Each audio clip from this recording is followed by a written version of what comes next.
تو میرے دوستوں، پچھلے اشرے میں ہم سے اگر کوئی کمی کوتاہی ہوئی ہو، دوسرے اشرے میں اگر کوئی کمی کوتاہی ہوئی ہو، تو یہ اخیر اشرہ اللہ تبارک و تعالیٰ نے دیا اور اس میں ایک رات ہے لیلۃ القدر، جو حدیث پاک میں کہ لیلۃ القدر تاک راتوں میں تلاش کرتے ہیں، اور تاک راتوں سے مراد ہمارے علماء نے لکھا ہے کہ ساری راتوں کو جو ہے نا آپ ساری رات عبادت کریں، ساری راتوں میں، چاہے وہ جفت ہو یا طاق ہو،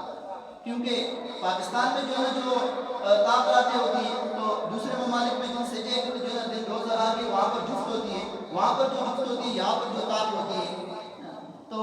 لیلۃ القدر جو ہے نا ان کے ہاں جو ہے نا جو ان کے ہاں جو طاق ہے تو اس کا اعتبار ہوگا، جو یا جو یہاں کے جو طاق ہے یہاں کا اعتبار ہوگا، اگرچہ احکام کے لحاظ سے آدمی جہاں پر ہو وہاں کا مکلف ہوتا ہے، لیکن علماء نے فرمایا کہ ساری راتوں میں جو ہے عبادت کرے، چاہے وہ جفت ہو یا طاق رات ہو، تاکہ لیلۃ القدر کی یہ فضیلت ہمیں حاصل ہو جائے کہ جو کمی اور کوتاہی ہم سے پہلے اشرے میں ہوئی ہے، دوسرے اشرے میں ہوئی ہے، تو ہم وہ ساری کمی کوتاہی جو ہے نا وہ اس اخیر والے اشرے میں جو ہے نا وہ پوری کریں، دن میں بھی اور رات میں بھی۔ حضور نبی کریم صلی اللہ علیہ وسلم خاص طور پر اخیر اشرے میں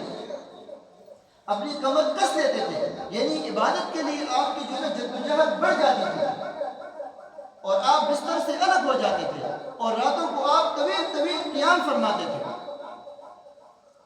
تو یہ مبارک اشرہ اللہ تبارک و تعالیٰ نے جو ہے نا ابھی ہمیں دیا ہے، اور آج جو ہے نا اس کی جو ہے نا پہلی رات ہے، 21ویں رات، تو کوشش کریں کہ اس پورے جو ہے نا پورے اشرے میں تمام راتوں میں جو ہے نا آپ جو ہے نا اللہ تبارک و تعالیٰ کی عبادت کریں، جس طرح دن کو ہم روزہ رکھتے ہیں، رات کو اللہ تبارک و تعالیٰ کی عبادت کریں، قیام کریں، قرآن مجید کی تلاوت کریں۔ دوسری بات تو یہ مختصر ہے، اور تیسری بات میرے دوستوں یہ کہ فلسطین اور غزہ کے متعلق یہ بات کہ فلسطین اور غزہ کے حالات آپ سب کو پتہ ہے، وہاں کے مسلمانوں کے ساتھ جو ظلم اور زیادتی ہو رہی ہے یہودیوں کی طرف سے، کتنے شہداء ہوئے وہاں پر، جو ہے نا 50,000 سے 70,000 کے قریب۔ پھر درمیان میں جنگ بندی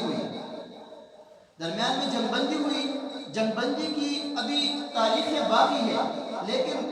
یہودیوں کی طرف سے، اسرائیل کی طرف سے معاہدے کی خلاف ورزی کر کے دوبارہ ان پر بمباری شروع کر دی، اور اس رمضان میں ابھی ہفتہ ہو گیا، پہلے دن جب انہوں نے بمباری کی تو 450 جو ہے نا اس میں مسلمانوں کو شہید کیا انہوں نے، این سحری کے وقت جب مسلمان سحری کر رہے تھے، بچے بوڑھے عورتیں، تو انہوں نے این خلاف ورزی کر کے معاہدے کی این سحری کے وقت انہوں نے وہاں پر جو ہے وہ بمباری کی، اور کل بھی جو انہوں نے جو ہے وہ بمباری کی، ایک دن میں تقریباً 70 کے قریب جو ہے وہ فضائی جو ہے وہ حملے ہو رہے ہیں۔ کل کی جو بمباری ہے اس میں تقریباً 150 کے قریب جو ہے وہ شہید ہوئے۔ آپ سب حضرات جو ہے نا سوشل میڈیا دیکھتے رہتے ہیں، نوجوان نسل جو ہے نا وہ بیٹھی ہے، تو ان مظلوموں کو اس رمضان المبارک میں آپ خصوصی طور پر یاد کریں، ان کو دعاؤں میں یاد کریں، اور ان پر جو ظلم کر رہے ہیں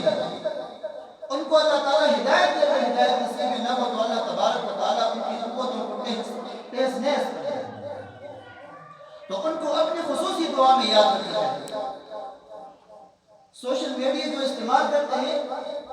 تو بجائے یہ کہ اس میں لغویات دیکھے جائیں، فضول چیزیں دیکھی جائے،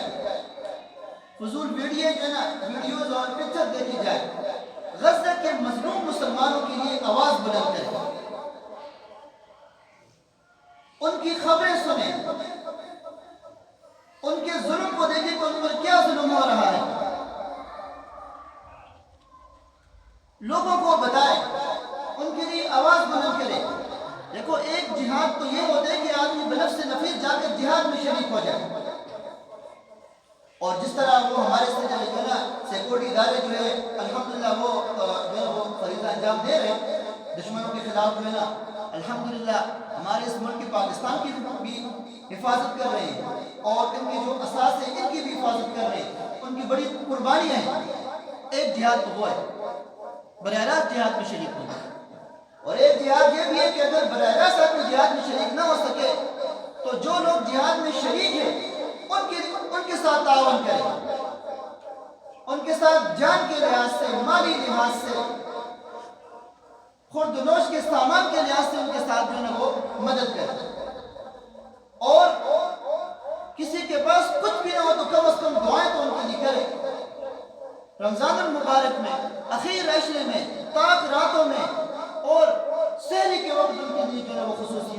دعائیں کریں ان کے لیے، تو یہ بھی جو ہے وہ تمہارے جو ہے وہ جہاد میں نام لکھا جائے گا۔ تو یہ میری آخری بات تھی مختصر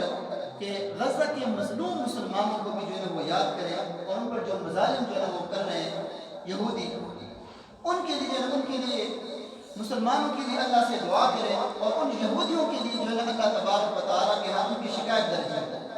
مسلمانوں کہ یا اللہ آپ کے مظلوم مسلمانوں پر جو ہے وہ ظلم کر رہے ہیں، وہ مظلوم ہے، یا اللہ ان مظلوم مسلمانوں کی مدد فرما۔ یہ بھی ہمارا قرآن کریم کا حکم ہے۔ یہ میری تیسری بات تھی۔ اللہ تبارک و تعالیٰ